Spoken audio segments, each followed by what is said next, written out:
خوشگوار ازدواجی زندگی کے لیے تیسرا سنہری اصول یہ ہے کہ بیوی کے کاموں میں دلچسپی لیں۔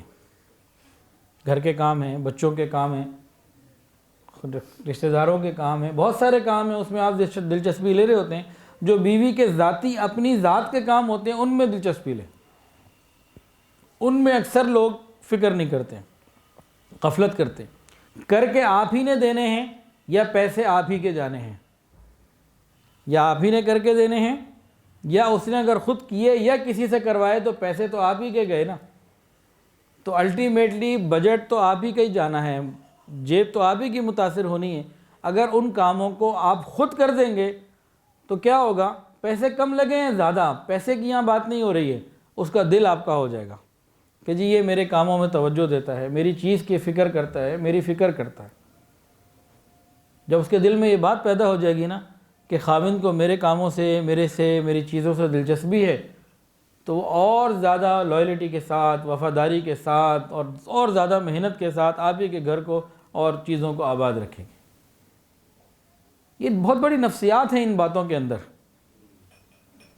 اب کوئی خاص اس کی اپنی ضرورت کی چیز ہے، وہ لانی تو ہے ہی آپ نے، یا آپ کی پاکٹ سے ہی آنی ہے، اس نے فون پہ بھی منگوا لی، خود لے آئی، کچھ بھی ہوا، تو اگر آپ خود ہی ٹائم پر لے آئے کہ جی یہ آپ کے لیے ضرورت تھی، یہ میں لے آیا، اب آپ دیکھیں اس کا دل کتنا خوش ہوتا ہے۔ اور انبیاء کرام علیہ السلام بیویوں کی ضروریات کا خیال کرتے تھے۔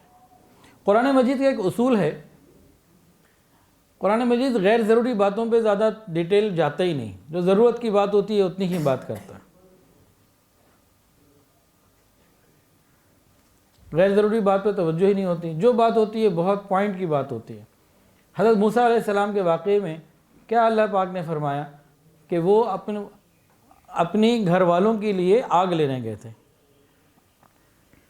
آنس نارا، کہ اپنی بیوی کے لیے آگ لینے گئے تھے۔ تو بیوی تکلیف میں تھی، انہوں نے اس کو فیل کیا، آگ نظر آئی، انہوں نے کہا چلو میں بیوی کے لیے آگ لے آؤں، ذرا گرمی ہو جائے، ٹھنڈی رات ہے تو ذرا کچھ گرمی کا اہتمام ہو جائے۔ ادھر سے وہ بیوی کے لیے لینے کا آگ گئے تھے، اللہ نے پیغمبری عطا فرما دی۔ خوشگوار ازدواجی زندگی کے لیے گزارنے کے لیے مردوں کے لیے چوتھا اصول وہ کیا ہے کہ کبھی کبھی بیوی کو ہدیہ اور تحفہ دے دیا کریں۔ ہم لوگ شادیوں میں جاتے ہیں، تحفوں کا انتظام کرتے ہیں، ملنے جاتے ہیں تحفوں کا، اب تو تحفے بھی ہم نے کاروبار بنا لیے ہیں، تحفہ بھی وہیں دیتے ہیں جہاں سے ہمیں اس سے بہتر کی امید ہو یا کوئی کام نکلنے کی امید ہو۔ اللہ کے لیے تحفہ دینا بھی ہم بھول گئے ہیں کہ اللہ کے لیے تحفہ دینا بھی ہم بھول گئے، کہاں سے کتنا آ سکتا ہے یہ بھی ہم نے کاروبار بنا لیا۔ اللہ ہماری حفاظت فرمائے۔ تاہم ہم اوروں کو تو تحفہ دینے کی کوشش کرتے ہیں، لیکن بیویوں کو تحفہ دینے کا ہمیں خواب میں بھی خیال نہیں آتا۔ حضور پاک صلی اللہ علیہ وسلم نے ارشاد فرمایا تہادوا تحابوا، او کما قال علیہ السلام، تم آپس میں ہدیہ دو، اس سے محبت بڑھے گی۔ جب کسی غیر کو ہدیہ دینے سے محبت بڑھ سکتی ہے تو بیوی کو جب ہدیہ دیں گے تو کتنی محبتیں بڑھیں گی۔ اسلام محبتوں کا دین ہے، محبتیں پھیلانا چاہتا ہے، تو بیوی کو وقتاً فوقتاً کبھی کبھی ہدیہ دیتے رہنا یہ محبت میں اضافے کا ذریعہ ہے۔ ضروری نہیں کہ بہت قیمتی چیز دی جائے۔ ایک خاوند آئے بڑے غصے میں اور اپنی بیوی کو جو ہے جناب وہ کچھ فارغ کرنا چاہتے تھے، اور مولانا یوسف خان صاحب سے مشورہ کیا، انہوں نے کہا ایسا کریں، آپ جائیں ایک گلاب جامن خریدیں اور گھر جا کر اپنے ہاتھوں سے اپنی بیوی کے منہ میں ڈال دیں، پھر دیکھیں کیا ہوتا۔ انہوں نے ایسے ہی کیا، گھر کا مسئلہ حل ہو گیا۔ تو بیوی کو محبت دینا اور بیوی کے ہدیہ دے دینا یہ چیز محبتیں بڑھا دیتی ہے۔ تو محبت منسلک ہوتی ہے، چیز کی قیمت کا معاملہ نہیں ہے کہ کتنی قیمتی ہے کہ کتنی نہیں۔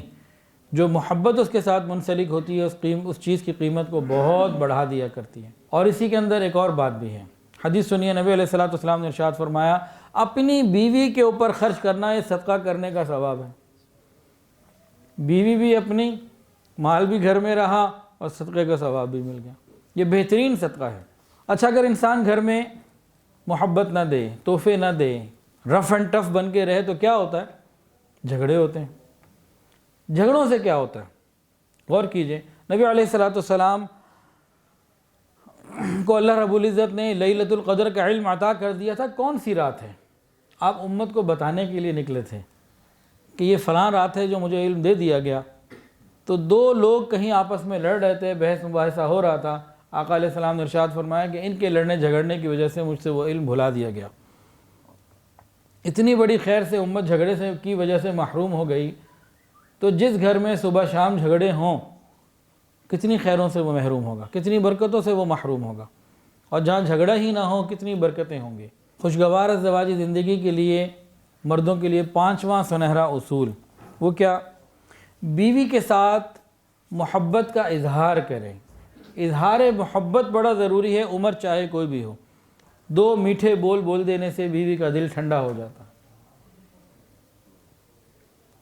شروع شادی میں تو اظہار محبت کسی نہ کسی اعتبار سے دونوں طرف سے چلتا رہتا ہے، لیکن جیسے جیسے بچے ہو جاتے ہیں، عمر بڑی ہو جاتی ہے، حالانکہ تاکہ بڑھاپا آنے لگتا ہے یا آ جاتا ہے، تو یہ پھر بیوی کے ساتھ محبت کے بول، جذبات کو گرم رکھنا اور محبتیں کرنا، ان چیزوں کو بھول جاتا ہے بندہ. یہ بات سنت کے خلاف ہے. ایک دوسرے سے اظہار محبت، عمر آپ کی کچھ بھی ہو جائے، 100 سال ہی کیوں نہ ہو جائے، یہ ضروری ہے. محبت کو باقی رکھنے کے لیے اظہار محبت ضروری ہے. کسی نہ کسی طریقے سے کوئی نہ کوئی انداز محبت کا رہنا چاہیے، جس سے آپس میں تعلق تازہ ہوتا رہے اور یہ بڑھتا چلا جائے. نبی علیہ السلام نے ارشاد فرمایا، ایمان والوں میں سب سے زیادہ کامل ایمان والا وہ مومن ہے جس کے اخلاق اچھے ہوں اور وہ اپنے اہل خانہ کے ساتھ لطف کے ساتھ زندگی گزارنے والا ہو، لطف اور محبت کے ساتھ زندگی گزارنے والا ہو. پھر حدیث کے اندر آتا ہے کہ تم میں سے سب سے بہترین وہ ہے جو اپنے گھر والوں کے ساتھ اچھا ہے. دنیا ہمیں بہت اچھا بولے، کاروباری حلقہ ہمارا، دوسرا حلقہ، مسجد کا حلقہ، سارے کہیں بڑے اچھے بڑے اچھے. اگر بیوی نہیں کہتی نا کہ بڑے اچھے ہیں، تو اللہ کے یہاں پھر اچھے کوئی نہیں. اپنی شخصیت کے وقار کے ساتھ، اپنی شخصیت کے وقار کے ساتھ بیوی کے دل کو جیتنے کے لیے محبت دینی ہوتی، محبت کا اظہار کرنا ہوتا ہے. اس کے بغیر کام نہیں بنتا. کچھ دیندار ایسے ہوتے ہیں جو گھر میں داخل ہوتے ہی بڑے خشک ہو جاتے ہیں اور سمجھتے یہ ہیں کہ ہم اگر محبت کا اظہار کریں گے ہماری دینداری میں نقص آ جائے گا. ہم بڑے ذکر کرنے والے، دین کی بات کرنے والے، بڑے عالم اور بڑے سمجھدار ہیں. ارے بھائی کتنے ہی سمجھدار آپ کیوں نہ ہو جائیں، حضور پاک صلی اللہ علیہ وسلم ہمارے لیے نمونہ ہے ہر اعتبار سے. ایک مرتبہ جناب رسول اللہ صلی اللہ علیہ وسلم گھر تشریف لائے تو دیکھا کہ امی عائشہ صدیقہ رضی اللہ عنہ پانی پی رہی ہیں. نبی علیہ السلام نے ان کو دیکھ کے فرمایا، حمیرہ ذرا پانی بچا دینا. تو یہاں ایک لفظ تو نکلا حمیرہ. حمیرہ کیا مطلب؟ حمیرہ احمر سے ہے. اس کو اگر ہم انگلش میں ترجمہ کریں تو پنکی بن جائے گا، اس کا ترجمہ بن سکتا ہے. حمیرہ احمر سے ہے، سرخ. تو نبی علیہ السلام نے عائشہ نہیں فرمایا حمیرہ پانی بچا دینا. محدثین نے یہاں لکھا کہ بیوی کو کوئی ایسا محبت بھرا نام دینا جو بیوی کو بھی پسند ہو، یہ بھی نبی علیہ السلام کی سنت ہے. کوئی ایسے انداز سے پکارنا جس سے دونوں کے اندر محبت بڑھ جائے اور وہ محسوس کرے، تو یہ بھی رسول اللہ صلی اللہ علیہ وسلم کی سنت ہے. ہمارے ایک جاننے والے تو ایک مرتبہ آئے ہوئے تھے، تو ان کے موبائل پہ میرا موبائل آیا نا، بیگم صاحبہ کا فون آیا، تو اس پہ لکھا تھا ہوم منسٹری. میں نے کہا یہ آپ نے کیا لکھا ہوا ہے؟ میں نے کہا ہوم منسٹری لکھا ہوا ہے. کہ جی میں نے تو لکھا ہوا ہے ٹینشن. جب فون آتا ہے لفظ آ جاتا ہے ٹینشن، میں سمجھتا ہوں بیوی کا فون آ گیا. تو محبت والا کوئی لفظ دینا یہ نبی علیہ السلام کی سنت ہے.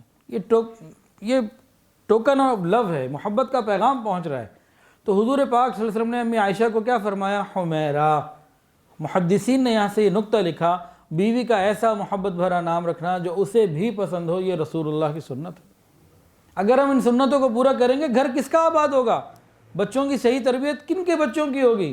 اپنے گھر بھی اپنا. اچھا آگے کیا فرمایا؟ حمیرہ پانی بچا دینا. کیا رسول اللہ صلی اللہ علیہ وسلم کے پانی کی کمی تھی؟ صحابہ کو بولتے پانی نہ آتا، یا گھر میں اور پانی نہیں ہوگا، یا وہ اللہ سے مانگتے جبرائیل پانی نہ لے آتے.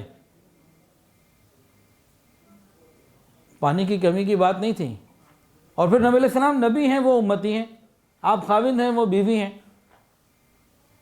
تو آپ کو بیوی کا بچا ہوا پانی پینے کی کیا ضرورت؟ تو ان کو پینا چاہیے۔ آداب کو، ہر چیز کو دیکھیں، لیکن یہاں میاں بیوی کی بات ہے، محبت کی بات ہے، اور محبت اظہار مانگتی ہے، محبت اظہار مانگتی ہے۔ نبی علیہ السلام نے فرمایا ہمارا پانی بچا دینا، انہوں نے پانی کچھ پیا، باقی بچا دیا۔ پھر نبی علیہ السلام کو پیالہ دیا، نبی علیہ السلام نے پیالہ لیا، اس کے بعد ایک اور سوال پوچھا حمیرہ تم نے کہاں سے لب لگا کے پانی پیا تھا؟ امی عائشہ نے اشارے سے بتا دیا۔ نبی علیہ السلام نے پیالے کے رخ کو پھیرا، جہاں سے نبی علیہ السلام امی عائشہ نے پانی پیا تھا وہیں سے نبی علیہ السلام نے اپنے مبارک لب لگا کر پانی نوش فرمایا۔ جب خاوند اتنی محبت دے بیوی کو، گھر کیسے آباد نہیں کرے گی؟ تو سر پہ ٹوپی، سر ڈھانکنا یہ سنت ہے، ٹخنے ننگے رکھنا یہ سنت ہے، داڑھی رکھنا یہ سنت ہے، تو بیوی کے ساتھ محبت سے رہنا یہ بھی سنت ہے۔ ہم نے تو دین کو سمجھا ہی نہیں، گھر جاتے ہی آگ بگولا ہو جاتے ہیں، گھر جاتے ہی محبت کا نمونہ بننا ہے۔ کتنے دیندار لوگ ایسے ہیں کہ ان کی بیویاں خود اور اپنے بچوں کو وہ دین پہ آنے نہیں دیتی، کیوں؟ کیونکہ وہ عمل کو سمجھ رہی ہوتی ہیں اس کے اندر تو خود ہے کچھ نہیں، لوگوں کے سامنے کچھ ہے، میرے سامنے کچھ ہے، وہ تو ہر چیز نظر آ رہی ہوتی ہے نا، بیوی سے تو نہیں چھپا سکتا۔ تو کتنے دیندار لوگوں کی وجہ سے ان کی بیویاں اور ان کے بچے دین پر نہیں آتے، کہ ظاہر کچھ ہوتا ہے، باطن کچھ ہوتا ہے،